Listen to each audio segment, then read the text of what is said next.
피로골절이라고 하는 거는 반복된 작은 충격이 뼈에 영향을 줘서 골절을 발생시키는 거예요. 그래서 큰 사고가 없고 통증이 한꺼번에 세게 오는 경우가 없다 보니까 병원을 바꿔가면서 두세 번 정도 물어보시는 경우가 많을 정도로 환자들이 납득을 못하는 병이 피로골절입니다. 그래서 오늘은 제가 피로골절이 왜 여행할 때 많이 생기고 우리가 거기에 대해서 어떻게 대처해야 되는지에 대해서 좀 자세히 말씀을 드리겠습니다.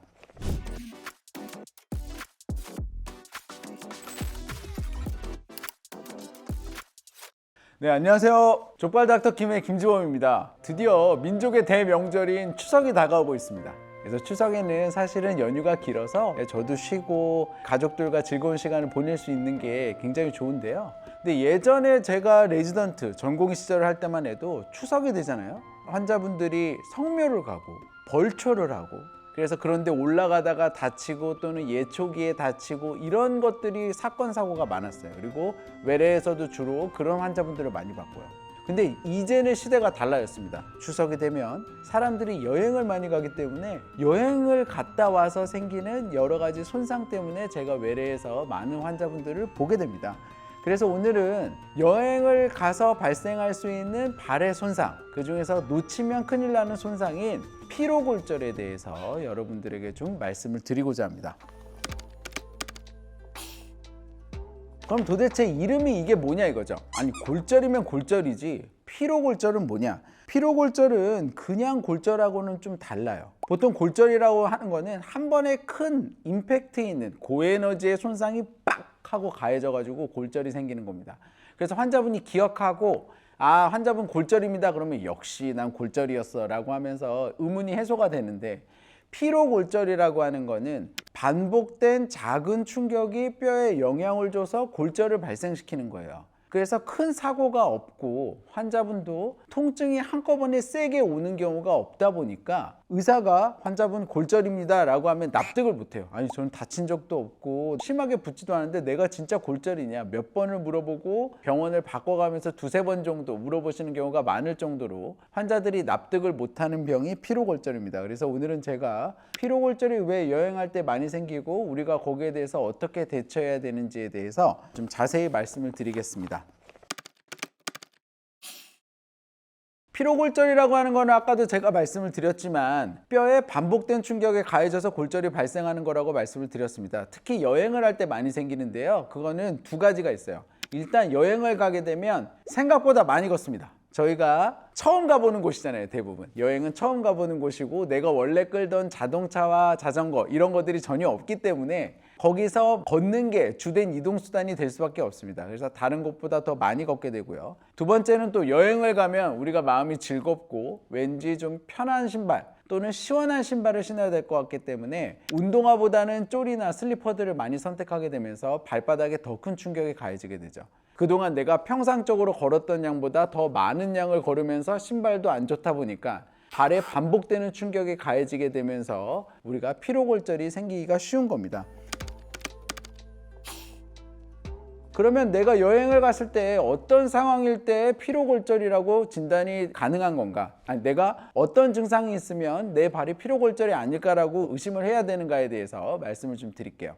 걷고 났더니 발이 은근하게 붓는 거예요. 근데 우리가 여행을 가면 발이 붓는 경우 많이 있잖아요. 근데 다음날 아침이 돼도 발의 붓기가 가라앉지 않는 경우, 그리고 부은 발을 만져봤을 때 한 포인트를 눌렀을 때 굉장히 아픈 통증이 발생하는 경우, 붓기가 있으면서 핀포인트로 심한 통증이 있는 경우에는 저희가 피로골절을 의심을 해볼 수가 있습니다. 근데 피로골절 같은 경우에는 내 발이 아무래도 이상해요. 그래서 거기 이제 여행지에 있는 곳에 가서 엑스레이를 찍어보시는 경우가 환자분들이 꽤 많은데, 엑스레이를 찍었을 때 거기에 있는 의사가 골절이 아니라고 이야기를 해주는 경우가 많아요.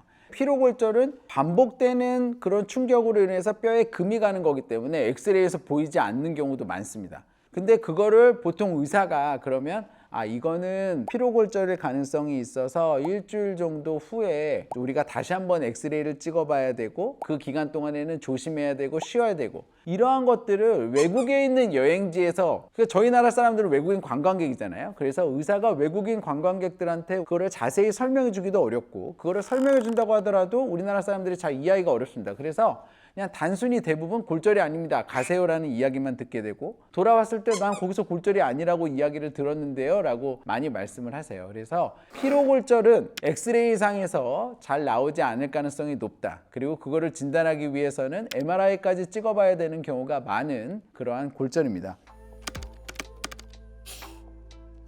그러면 이러한 피로골절을 왜 우리가 진단하기 위해서 MRI까지 찍어야 되냐? 우리가 피로골절의 치료는 발을 씌워주기만 하면 돼요, 대부분. 근데 발을 쉴 때 그 골절이 어긋나지 않게 쉬게 해주면 되거든요. 그 뼈가 붙을 4주에서 6주간 밑창이 딱딱한 신발과 기부스를 하고 걸어주면 됩니다. 근데 우리가 이 피로골절인 거를 모르고 쉬지 않고 보조화나 기부스를 하지 않고 마음껏 걷게 된다면 그 금관 부위가 점점 벌어지고 어긋나게 돼요. 그러면 뼈도 잘 안 붙고 우리가 수술까지 해야 되는 경우가 생길 수가 있습니다. 그래서 피로골절은 좀 더 적극적으로 진단을 하고 치료도 적극적으로 조심하는 방향으로 저희가 치료를 진행을 하게 됩니다. 그래서 추석 때 여러분들이 여행을 가신다면, 많은 걸음을 걸어야 되는 여행지라면 좋은 신발, 좋은 운동화를 신고 가능하면 슬리퍼나 쪼리는 피하는 것을 권유드리고요. 그리고 내가 오랜 시간 걷게 된다면 그날 저녁은 시원한 물로 부은 발을 가라앉히고 그 다음에 발에 충분한 마사지를 한 다음에 주무시는 것을 추천합니다. 이렇게 발에 충분한 회복을 줄 수 있는 시간을 가지면서 좋은 신발을 신으신다면 피로골절 없이 안전한 여행을 하실 거라고 생각이 되고요. 만에 하나 발이 부으면서 핀포인트로 통증이 느껴지는 피로골절이 의심이 된다면 일단 여행지에서는 푹 쉬시고요. 귀국하셔서 엑스레이와 심하면 MRI까지 찍어봐서 빠른 진단을 통해서 피로골절인 걸 확인을 하고 적극적으로 쉬운 치료를 받으시면 좋겠습니다. 네, 경청해 주셔서 감사합니다.